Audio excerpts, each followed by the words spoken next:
"You won't be welcome here for Christmas." Those were the words my son said to me, and I heard them as clear as church bells on a cold December morning. For a long moment, I didn't move. The words floated there in the air, absurd and cruel, like a sharp wind blowing through a familiar hallway. I sat back against the leather couch, letting the silence stretch, while I stared out toward the massive, glittering Christmas tree that dominated the corner of the living room. 12 feet tall, topped with a golden angel whose wings shimmered in the soft, expensive glow of fairy lights. It looked like something out of a department store catalog. Flawless. Heartless. I used to think that the best way to show love was to give without asking. When Lucia died, I buried myself in that belief. I gave Jordan and Whitney everything I had: my time, my savings, my advice, even when it was clear they wanted less of my words and more of my money. I thought it was temporary. I thought I was building a legacy for them. I never expected that same generosity would one day be used to bar me from the threshold of my own family's Christmas. "I could make the turkey this year," I'd said, easing down into the buttery leather of their new sectional, the one Whitney insisted on importing from some boutique in Portland. "With the sage stuffing your mother used to love. Remember how she'd say it was better than her grandmother's?" I smiled at the memory. It still felt good, talking about Lucia like she was just in the next room. Jordan shifted uncomfortably.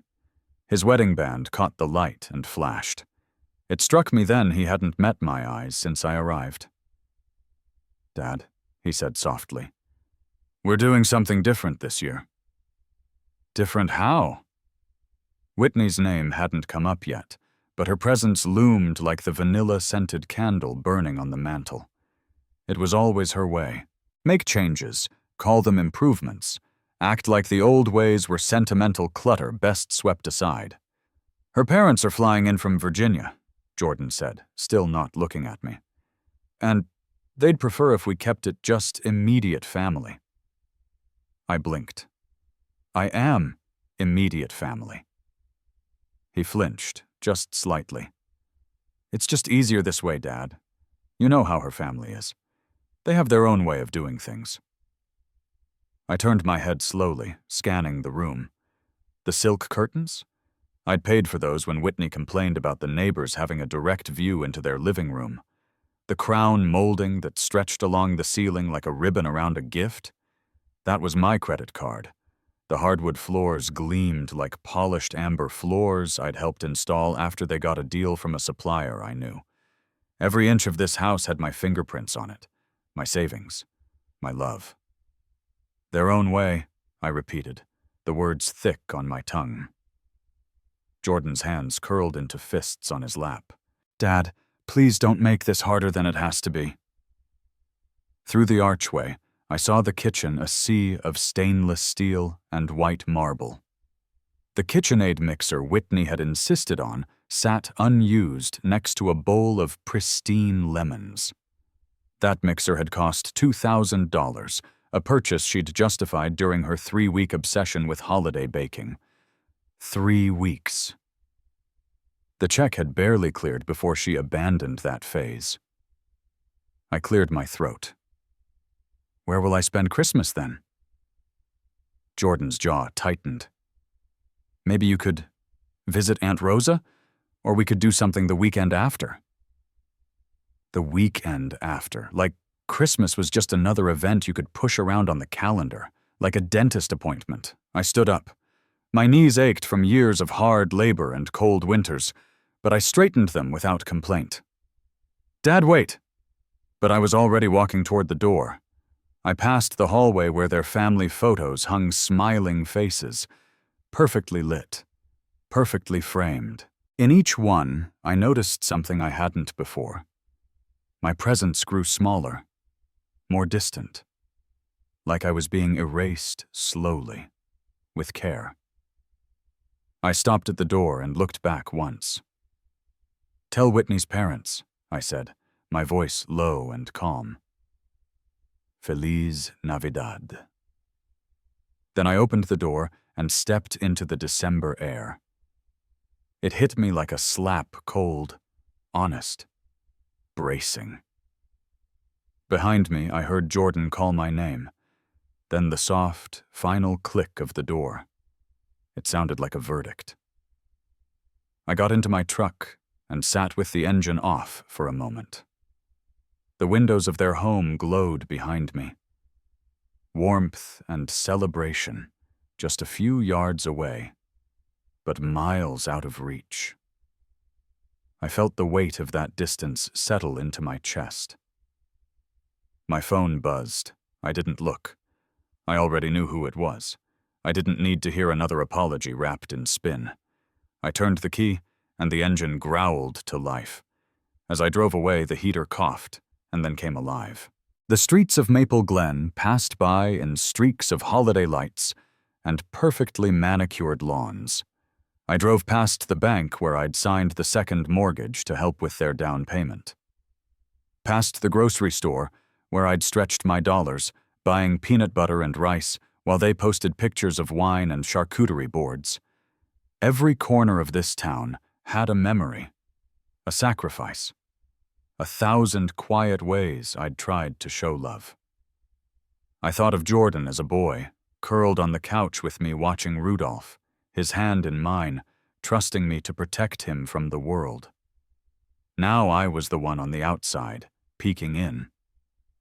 I pulled into my driveway. The cracked concrete greeted me like a forgotten promise.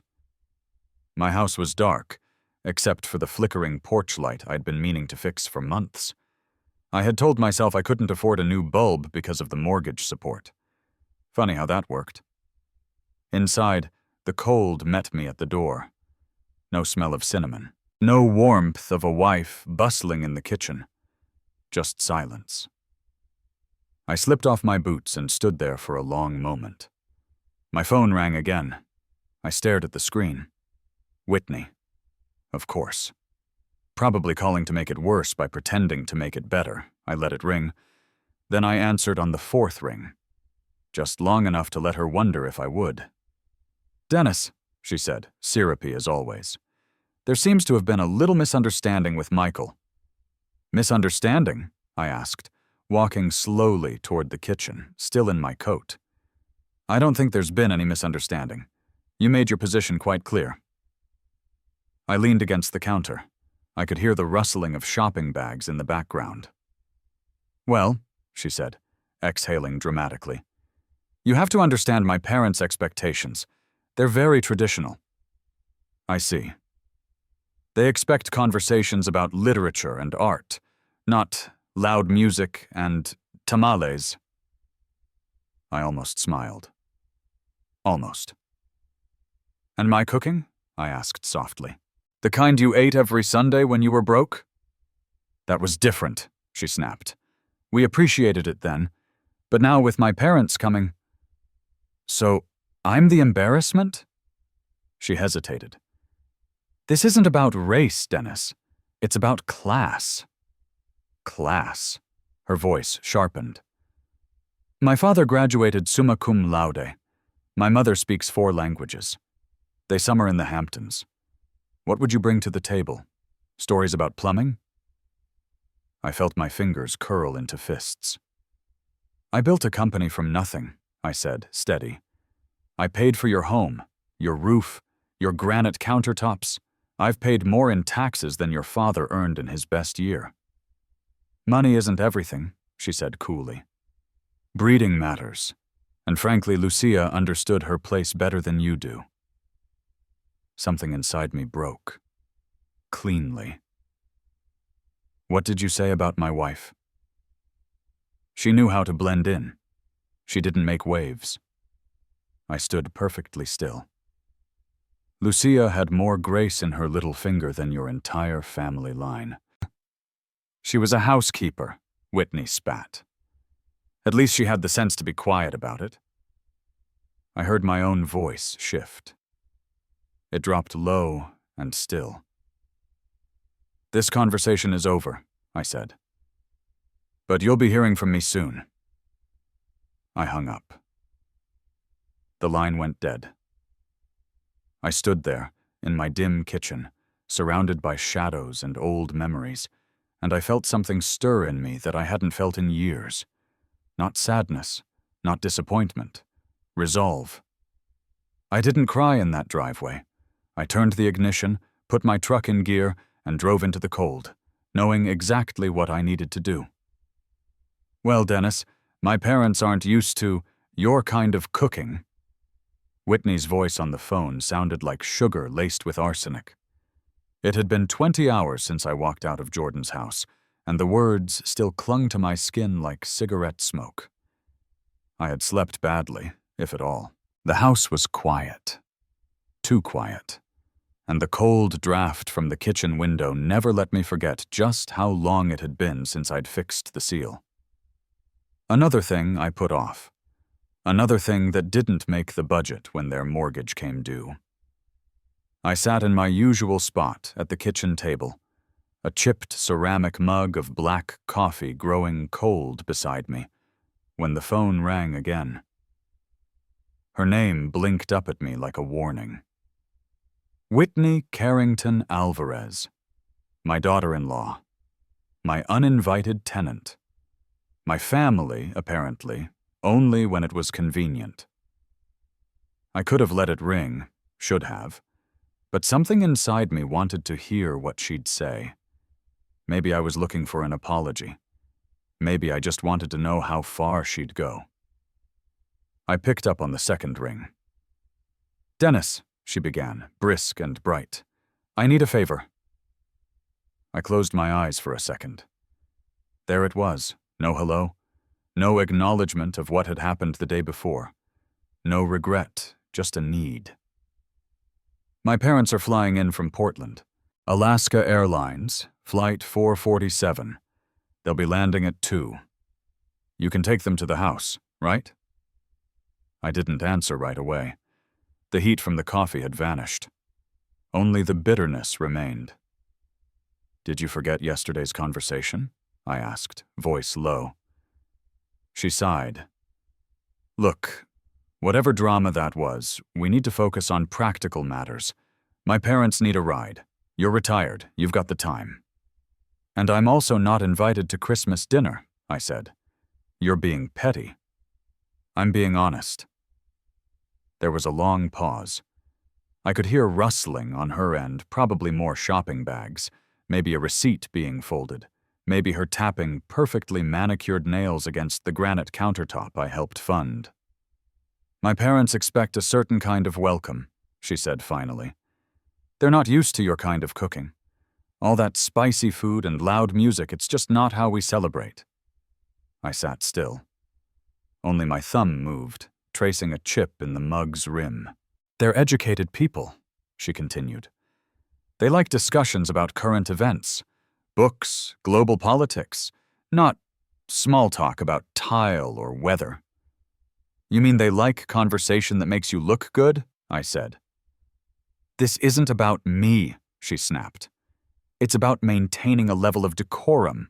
You have to admit, you're not exactly what? Let's just say you come from a different world, Dennis."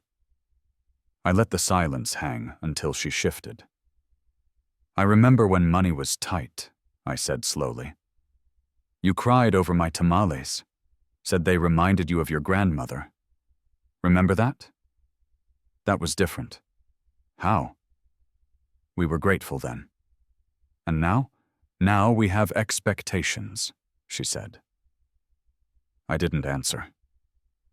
I stood slowly and walked to the kitchen window. The frost on the edges of the glass had formed delicate shapes, lace-like patterns that would disappear by midday. My breath fogged the pain as I leaned closer. "Lucia would have been ashamed of how you speak," I said. That hit her. I could hear it in the way her breathing changed. "Lucia knew her place," she said, clipped and cold. "She didn't make waves. She knew some rooms weren't meant for her." I turned my face to the wall for a moment, something inside me pulsing. There it was, at last. The truth. "She had more class in her little finger than your entire bloodline," I said. "Oh, please," Whitney snapped.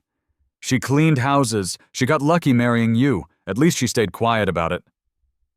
My hand tightened around the mug until I thought it would crack. I didn't yell. I didn't swear. I just spoke into the silence. "This conversation is over. Dennis, we're done pretending to be family," I said. "You'll hear from me again, but not like this." And I ended the call. The room went quiet. Still. I placed the phone face down on the table and stood there for a long moment, listening to the hum of the fridge and the occasional creak of the heater. The air felt clearer now, colder, but clean. I walked to the coat rack, pulled on my heavy flannel, and stepped outside. The wind had picked up. My porch light flickered above me, casting weak light on the steps below. Across the street, neighbors were hanging wreaths, arguing gently over whether the red ribbon was crooked. Normal life. Families preparing for the holiday together. I stood on the porch, hands in my coat pockets, and looked at the sky. Gray, flat. The kind of sky that gave you no answers. I thought about the past 5 years of transferring money without question, of believing that love meant giving without asking for anything in return. I remembered the Christmas I bought them their first tree because they couldn't afford one. The year I paid for Jordan's braces. The 2 months I covered their heating bill while eating instant noodles at home. I'd given so much that I didn't even notice when the giving became expected. When gratitude disappeared. I thought about Lucia, how she used to hum while making dinner, how she'd kiss Jordan on the forehead even after he mouthed off, how she never let me feel small, even when we had nothing. Would she have tolerated this? No, she wouldn't have. She would have told me to stop giving to people who didn't see me, who didn't want me at their table. The wind cut through my jacket. I turned and walked back inside, flicking off the porch light on the way. The bulb sputtered, then died. In the kitchen, I opened the drawer where I kept my tools. Inside, in the back, was the manila folder I'd been avoiding for months. I pulled it out, laid it on the table, and opened it. Bank statements, mortgage documents, 5 years of automatic transfers, receipts for the new refrigerator, the roof, the tile. All of it, my record of disappearing 1 month at a time. The numbers didn't lie. They told a story clearer than words, and now that story was changing. I'd been a background character in their success, the quiet man who paid the bills and smiled in photos, the helper, the one they praised in private and excluded in public. Not anymore. I stacked the papers neatly and placed them in order. The next move was mine. "This conversation is over," I said, "but you'll be hearing from me soon."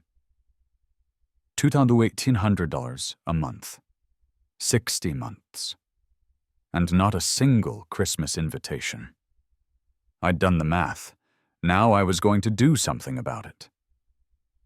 The morning light filtered through the slats of my kitchen blinds in long, golden lines, catching the dust that drifted lazily in the stillness. I stood at the counter, pouring my second cup of coffee, letting the warmth of the mug settle into my hands. There was a strange quiet in the air, an absence I couldn't name at first. It wasn't just the silence of the house. It was the silence of giving up the illusion that I still belonged. 5 years of payments. 5 years of handing over a quarter of my income, of scraping by, skipping holidays, putting off every small repair in this house, while they built their dream home. Not once did I say no. Not once did I make them feel the weight of what I was doing for them. I thought I was buying love, or at least holding on to the last pieces of what family meant. But that illusion had broken now. Cracked clean in two, like the chipped tile in my bathroom floor I'd stopped noticing. I brought the coffee to the table and sat down in front of the stack of bank statements I'd sorted the night before. Everything was laid out in careful columns: dates, amounts, transaction confirmations. I hadn't realized just how consistent I'd been, how punctual. On the 15th of every month, like clockwork, $2,800 had disappeared from my account and landed in theirs. Like a ghost tax, like penance. I took a pen and began circling the totals in red ink. I counted each year, whispering the numbers under my breath. 33,600 for year 1. Then again. Again.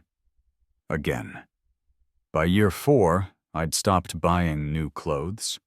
By year 5, I was eating peanut butter sandwiches at lunch because the cost of deli meat started to feel like a luxury. When had it become normal to give away more than I lived on? The down payment I'd fronted? $47,000, yanked from the equity of the home Lucia and I built with our hands and our sweat. Then there was the new roof, the custom landscaping Whitney just had to have, the $700 essential dining chairs for their Thanksgiving photo op that I wasn't even invited to. All of it was here. Ink and paper. Receipts and numbers. The story of a man who said yes until he disappeared. I took a long breath, reached for the phone, and dialed the number I knew too well. The bank's customer service line. A pleasant, automated voice answered. "Thank you for calling Golden Peak Federal Credit Union. For English, press 1. I pressed 1. My hands didn't shake. Not anymore. After a few menu options, a real voice came through. "Good morning. This is Jennifer with Golden Peak. How may I assist you today?"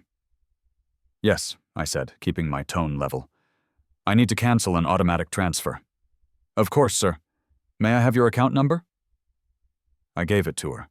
I could hear the tapping of her keyboard on the other end. "And the transfer you're referring to?" $2,800, monthly, to a Wells Fargo account ending in 7423. Another pause. "Yes, I see it here. Looks like it's been active since December 5 years ago. Would you like that to be canceled immediately?" I looked around my kitchen at the peeling linoleum near the fridge, the scuffed cabinets that needed repainting, the dim light above the sink I could never afford to replace. I thought about how long I'd lived like a ghost in my own life. "Yes," I said. "Effective immediately?" "Done," she said cheerfully. "The transfer has been canceled. Is there anything else I can help you with today?" I paused, just for a second. "No," I said. "That's everything." I ended the call and sat in the silence. No fanfare, no lightning strike. Just a quiet click and it was done. 5 years of monthly devotion cut loose like an anchor finally dropped. I stood up and walked to the fireplace, pulled the iron poker from the stand, and stirred last night's ashes. Then I returned to the table, gathered up the bank statements, and carried them over. One by one, I fed them into the fire. The paper curled and blackened in seconds, the numbers glowing briefly before vanishing. It felt good. Not dramatic. Not vengeful. Just right. The firelight flickered against the framed photo of Lucia on the mantel. I stared at her soft smile for a long time. She used to say, "Giving without love is slavery." I hadn't understood it then, but I did now. I returned to the kitchen and opened the pantry. Inside was a half-empty loaf of bread, a jar of peanut butter, and a half-used bottle of store-brand jelly. I pulled them out and made a sandwich, not because I had to, but because it reminded me of how much I'd tolerated and how little I'd valued myself. I sat at the table and ate slowly, watching the fire crackle, the warmth spreading across the room. This was mine. this moment, this meal, this peace. My phone buzzed. A text this time. It was Whitney. "Just confirming you'll be at the airport by 2? They'll be waiting at Carousel 3. I stared at the message, then at the calendar pinned to the fridge. The day was marked in ink from weeks ago when I'd written "host dinner" before I ever knew I'd be uninvited from it. I picked up the pen and crossed it out. Then I sat back in my chair and smiled.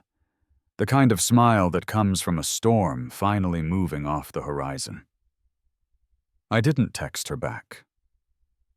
I poured myself a drink instead, just a splash from the bottle of aged bourbon I'd been saving.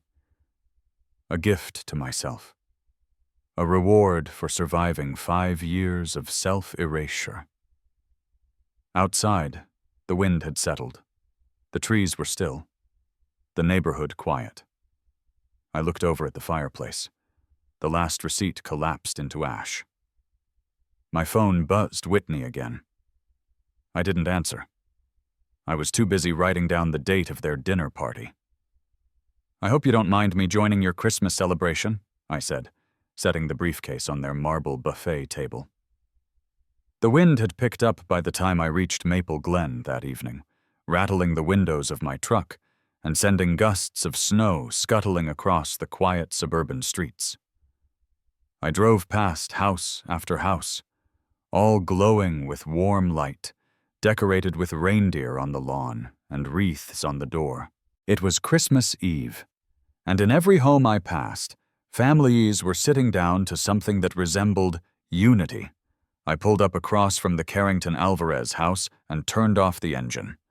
Their driveway was packed with cars, a late-model Lexus, a BMW with out-of-state plates, an oversized black SUV with tinted windows, 12 dinner guests, according to the Facebook event Whitney had so helpfully posted, complete with emojis and a caption about hosting the perfect holiday. Their house blazed like a magazine spread, every window lit, every curtain pulled back to offer a glimpse inside.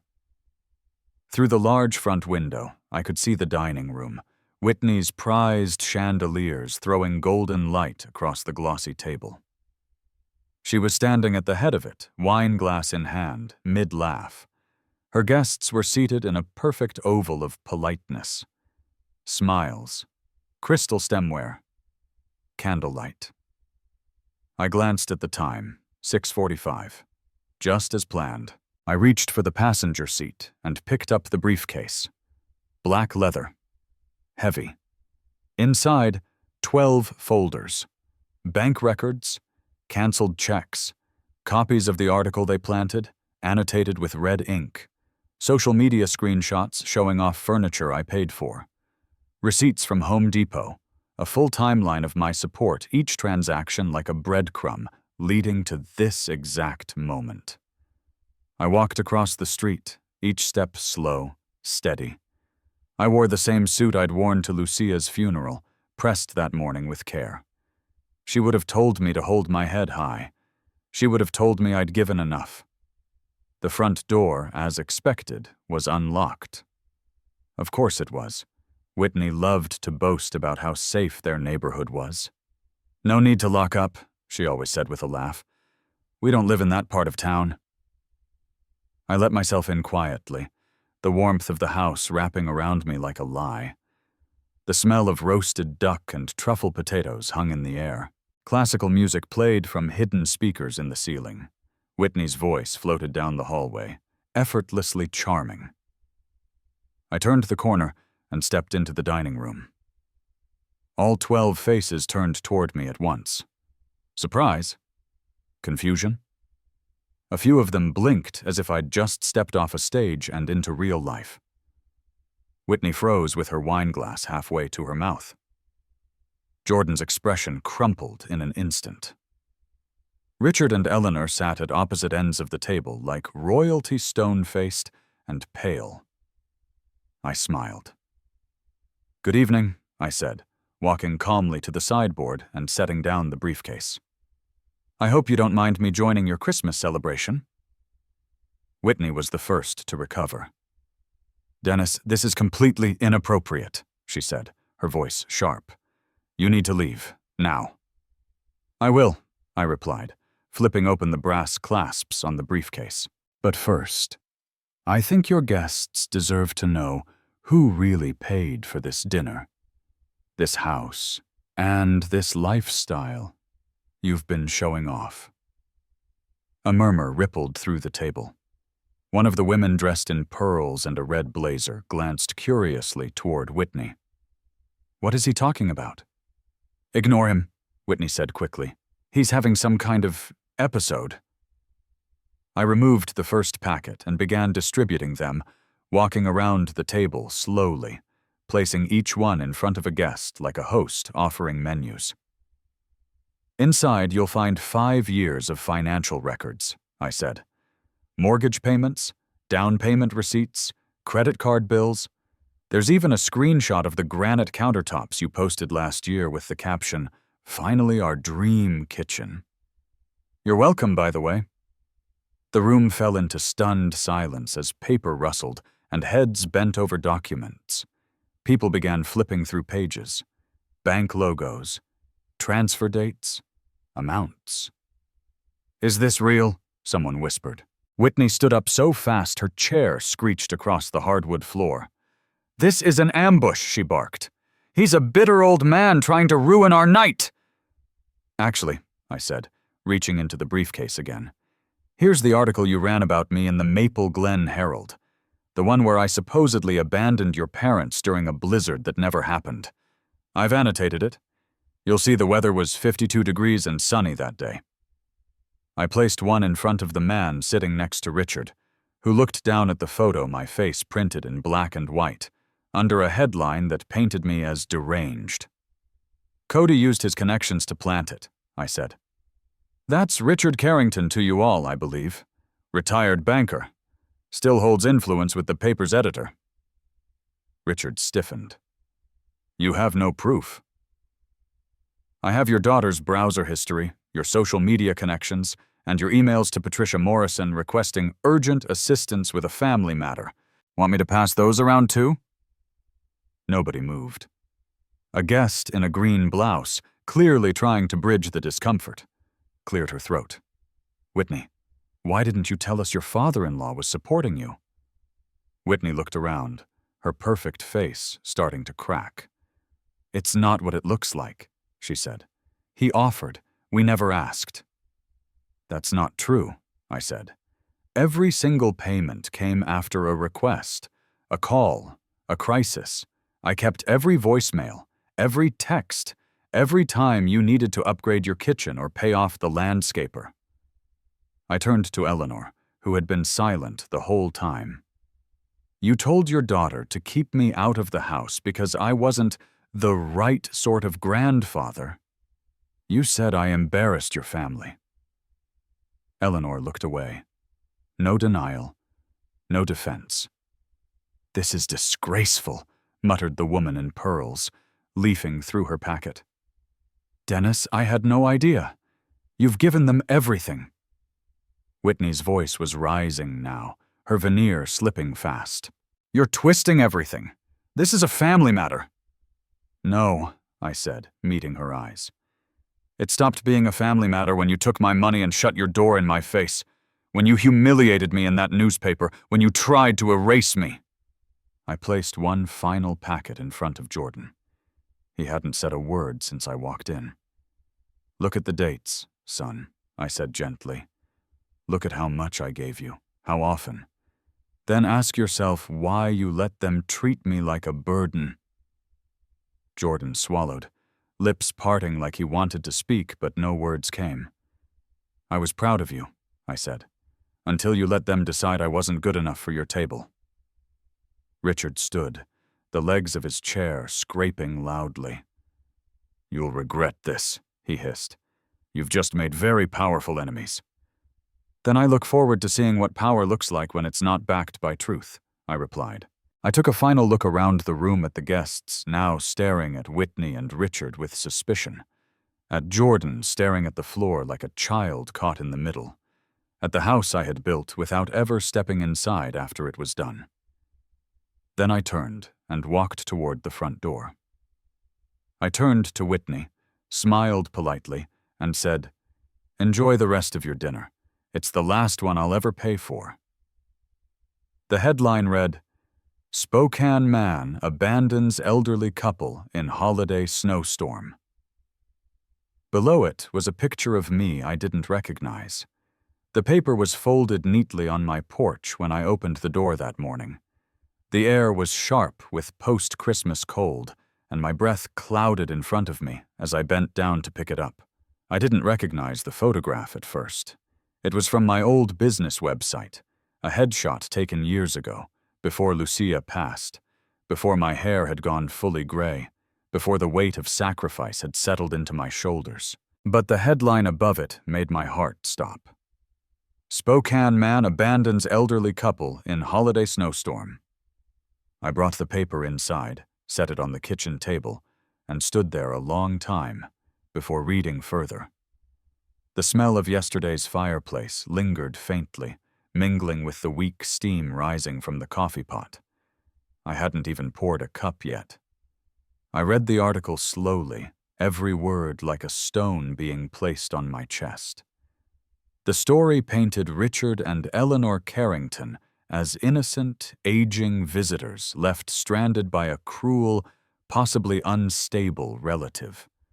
It described how they had waited for hours in the cold outside Spokane International Airport, calling and texting in vain, while I allegedly ignored their pleas.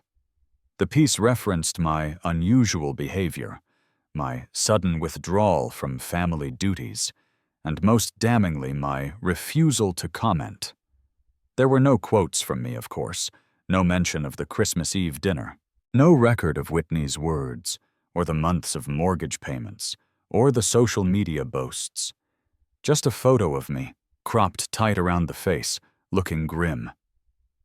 The byline read, "Patricia Morrison." I had never heard of her, but when I searched her name online, her profile came up. Lifestyle editor for the Maple Glen Herald, a contributor to several local publications, and most recently, connected on LinkedIn to Jordan Alvarez. So that was how it happened. Jordan hadn't just stayed silent. He had given them access. I leaned back in my chair and closed my eyes. I had always known they were manipulative, but this was strategic, calculated. They weren't just trying to cut me out, they were trying to ruin me. I opened my laptop and began the work. The first step was collecting the evidence. I downloaded every bank statement I had stored in my account portal. 5 years of monthly transfers. I found the exact receipts for the down payment, the appliance upgrades, the landscaping Whitney had insisted on before her baby shower.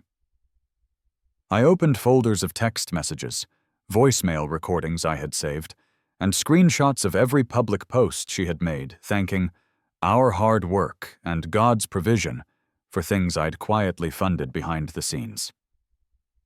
The photos were almost too perfect. Whitney posing in front of the new kitchen island with her hands resting on the counter I'd paid for. Jordan smiling on the back deck I'd built. A caption from last December. Hosting Christmas dinner in the home we worked so hard for. They hadn't worked for it. I had.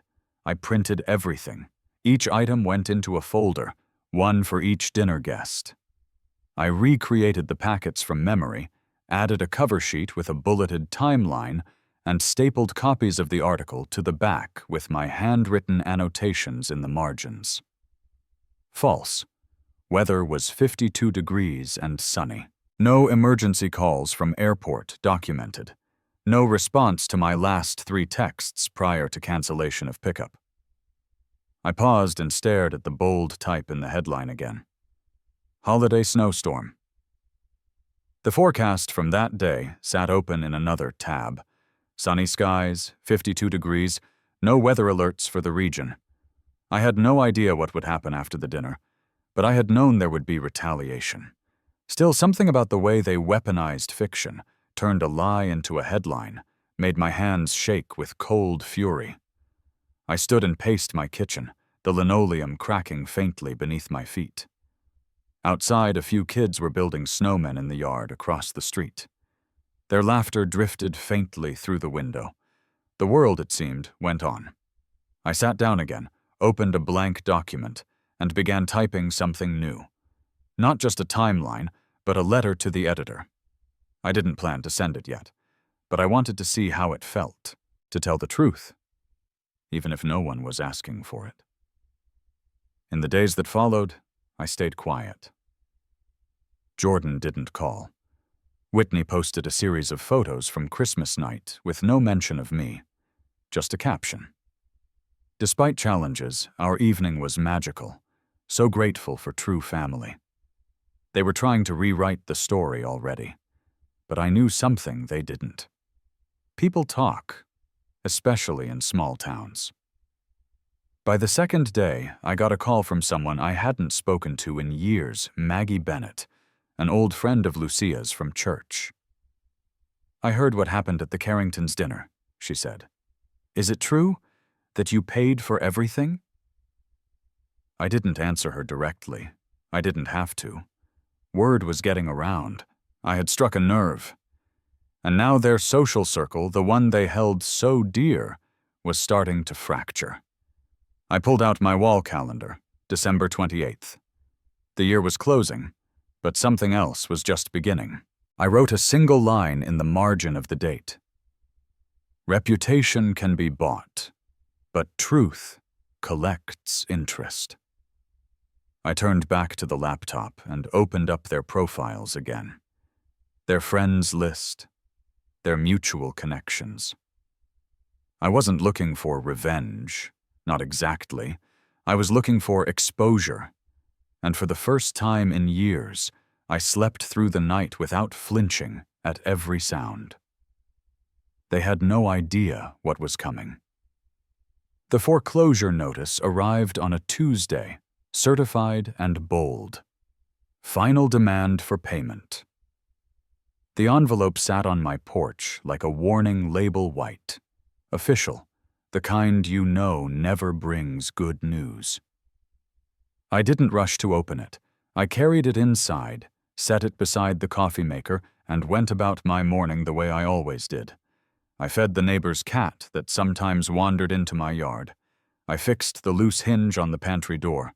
I brewed a fresh pot of coffee and buttered a piece of toast. Only when the sun had risen high enough to spill gold across the kitchen table did I sit down, slide the envelope toward me, and slice it open. Notice of default. 14 days to bring account current. 3 months of missed payments. $8,400 in arrears. Pending foreclosure proceedings. There was no signature. Just a cold block of text, bullet points, and a barcode. I set it aside and reached for my mug, sipping slowly. Across the room, the new recliner I'd bought with my first mortgage-free paycheck sat in perfect light. The walls had been painted just 2 weeks earlier. A fresh coat of sage green, Lucia's favorite color. The porch light worked again.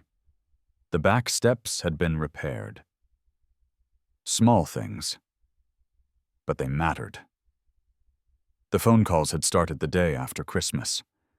First Whitney, voice trembling with rage barely masked as concern. Then Richard, threatening lawyers, legal action, community shaming, none of which came. Then Eleanor, icy and clipped, as if her daughter had married beneath her, and I was now the consequence they couldn't shake. I had blocked them all. Jordan didn't call at first. That took longer. 97 days, to be exact.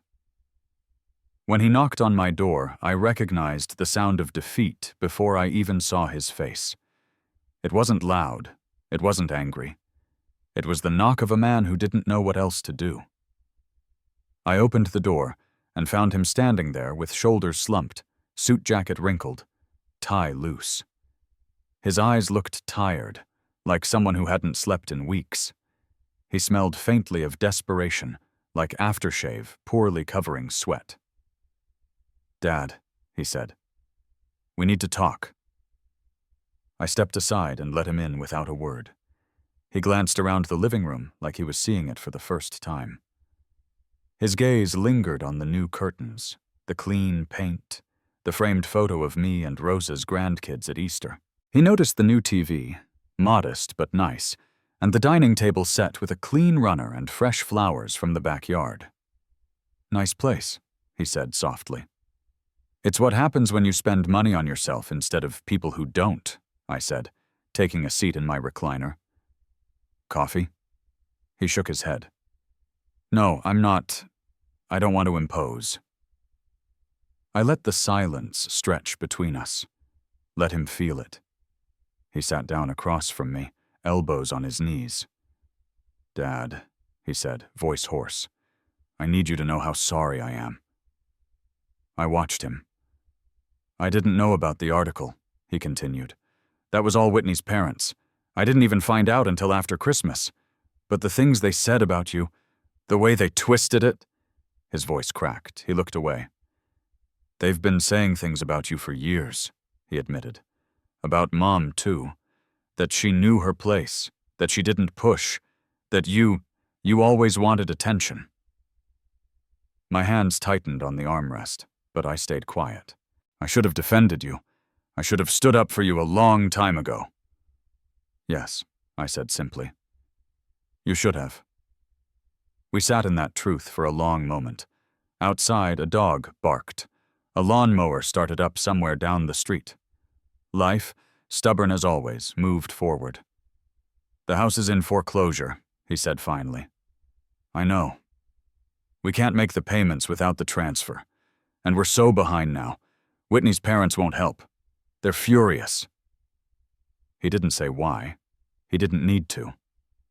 "I'm going to lose everything, Dad," he said, staring down at his hands. "The house. Whitney's respect, her parents' approval. I don't know what to do." "You'll figure it out," I said, not unkindly. He looked up, surprised. "Just like I figured out how to live alone after your mother died. How to keep going after being told I wasn't welcome at Christmas dinner. How to rebuild after 5 years of watching my bank account bleed into yours." His face crumpled. "I lost you, didn't I?" he whispered.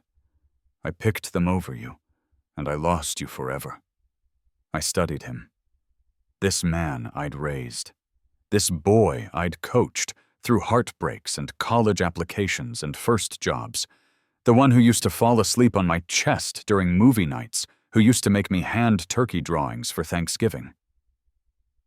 "You didn't lose me," I said finally. "You gave me away. There's a difference." He covered his face with both hands, wiping away tears that came whether he wanted them to or not. "Is there any chance," he asked, voice barely above a breath, "that you could forgive me?" I leaned back in the recliner, closed my eyes for a moment. "I forgave you months ago," I said. "But forgiveness doesn't mean pretending this didn't happen. It doesn't mean I'll start paying your mortgage again." "Then what does it mean?" he asked. I stood and walked to the mantel, picked up a photo of Lucia in the garden sunlight in her hair, hands in the soil. Next to it was the Easter photo from Rosa's house. Me, the kids, smiles that reached our eyes. "It means that if you want a relationship with me," I said, "you'll have to build it from scratch.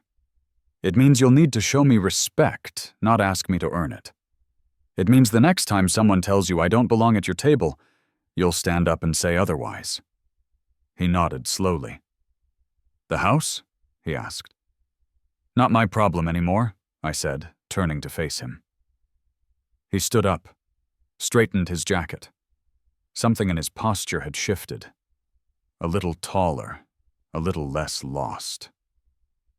"You're right about everything," he said. "I know that now." "Good," I said.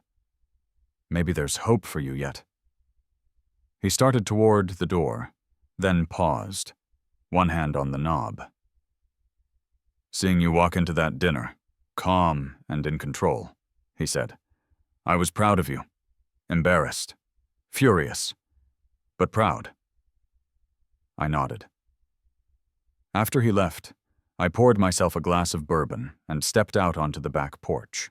The air smelled like damp earth and grass. Spring was returning to Maple Glen.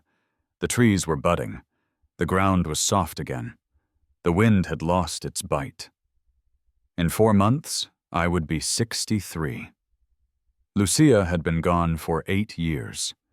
I had spent 5 of those years being a silent bank account to people who never said thank you. I wasn't planning to spend the next 5 the same way.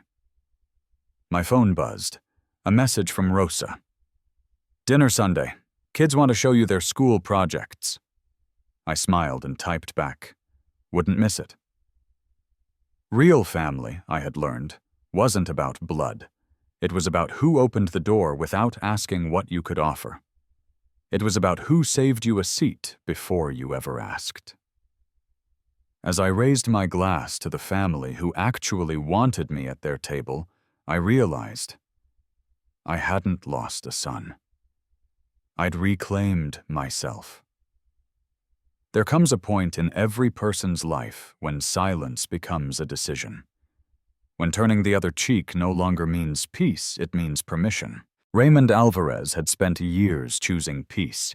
He gave and gave and gave, in the quiet way many parents do. Not for applause, not for repayment, but because love, to him, was action. He paid the bills no one saw, cooked the meals no one thanked him for, built a future that someone else took credit for. And when the insults finally came, cloaked in polite smiles and holiday invitations rescinded, he didn't fight back with rage. He fought back with truth. Raymond's journey is one many know all too well. The slow erasure. The way family can, over time, become strangers wearing familiar names. The way gratitude gets replaced by entitlement, and love gets distorted into obligation. For years, he was a man being drained by those he thought loved him. A man told to stay small, stay quiet, stay useful. But when the line was finally crossed, when respect turned to outright disdain, he chose something radical. He chose himself.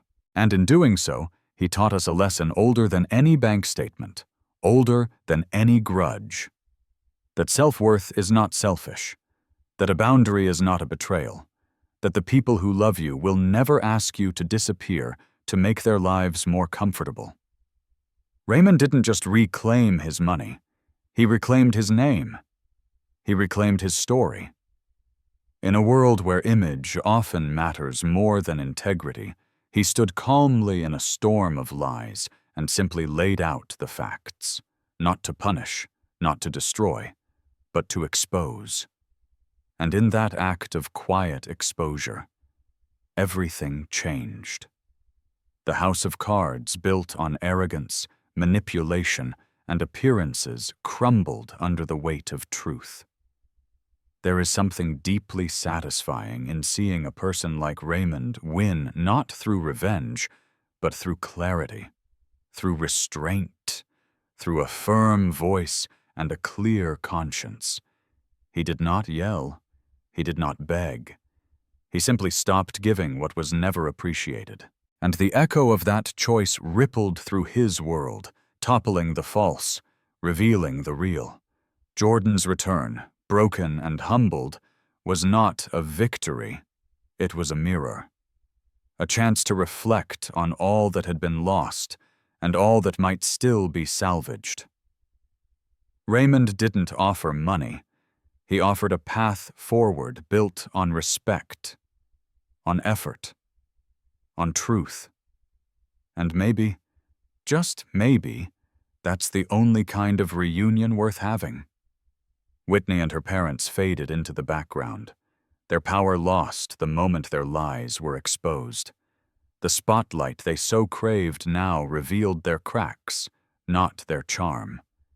And in their downfall, a larger truth emerged, one about the dangers of arrogance, the rot beneath surface perfection, and the cost of taking someone's goodness for granted. Raymond's new life wasn't glamorous. It was real. It was his. He had new traditions now, ones built around laughter, not performance, around people who saw him, not used him, around meals where no one had to earn their seat at the table. He did not rewrite history. He wrote a new chapter. And in that chapter, he was no longer the background character. He was the author. The story of Raymond Alvarez is not just one of justice, it's one of rebirth. A man who gave everything, lost almost everything, and finally realized that peace without dignity is just a quieter kind of pain. To every parent, every grandparent, every silent giver who's ever felt erased, let this be your reminder. You matter. Your presence is not a burden. Your silence is not owed. And your worth? It was never theirs to decide. The central lesson here isn't about money. It isn't about houses or holidays or even revenge. It's about the quiet power of choosing yourself. The moment Raymond stopped begging for a seat at their table, he found people who had already set one for him. Because family isn't who demands the most, it's who values the most. And real love never asks you to shrink. The philosophy remains. It is never too late to reclaim your name. If this story spoke to you, if you've ever felt invisible in the family you helped build, then leave a number 1 in the comments. And don't forget to subscribe to our channel for more powerful stories like this. Because your story matters, and we're here to tell it.